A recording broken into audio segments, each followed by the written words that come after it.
قل إن ربي يبسط الرزق لمن يشاء من عباده ويقدر له وما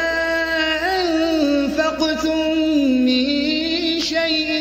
فهو يخلفه وهو خير الرازقين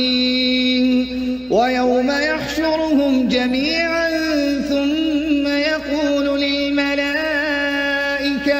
ثم يقول للملائكة أهؤلاء إياكم كانوا يعبدون قالوا سبحانك أنت ولينا من دونهم بل كانوا يعبدون الجن أكثرهم بهم مؤمنون فاليوم لا يملك بعضكم لبعض نفعا ولا ضرا ونقول للذين ظلموا ذوقوا عذاب النار التي كنتم بها تكذبون وإذا تتلى عليهم آياتنا بينات قالوا ما هذا إلا رجل يريد أن يصدكم عما كان يعبد آباؤكم وقالوا ما هذا إلا إفك مفترى وقال الذين كفروا للحق لما جاءهم إن هذا إلا سحر مبين وما آتيناهم من كتب يدرسونها وما أرسلنا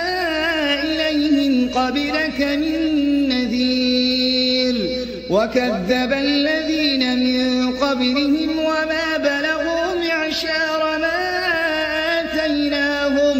وما بلغوا معشار ما آتيناهم فكذبوا رسلي فكيف كان نكير قل إنما أعظكم بواحدة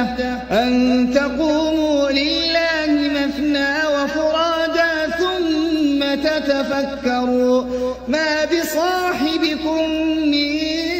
جنة إن هو إلا نذير لكم بين يدي عذاب شديد قل ما سألتكم من أجر فهو لكم إن أجري إلا على الله وهو على كل شيء شهيد قل إن ربي يقذف بالحق علام الغيوب قل جاء الحق وما يبدئ الباطل وما يعيد قل إن ضللت فإنما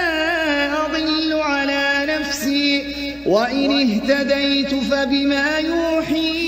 إلي ربي إنه سميع قريب ولو ترى إذ فزعوا فلا فوت وأخذوا من مكان قريب وقالوا آمنا به وأنى لهم التناوش من مكان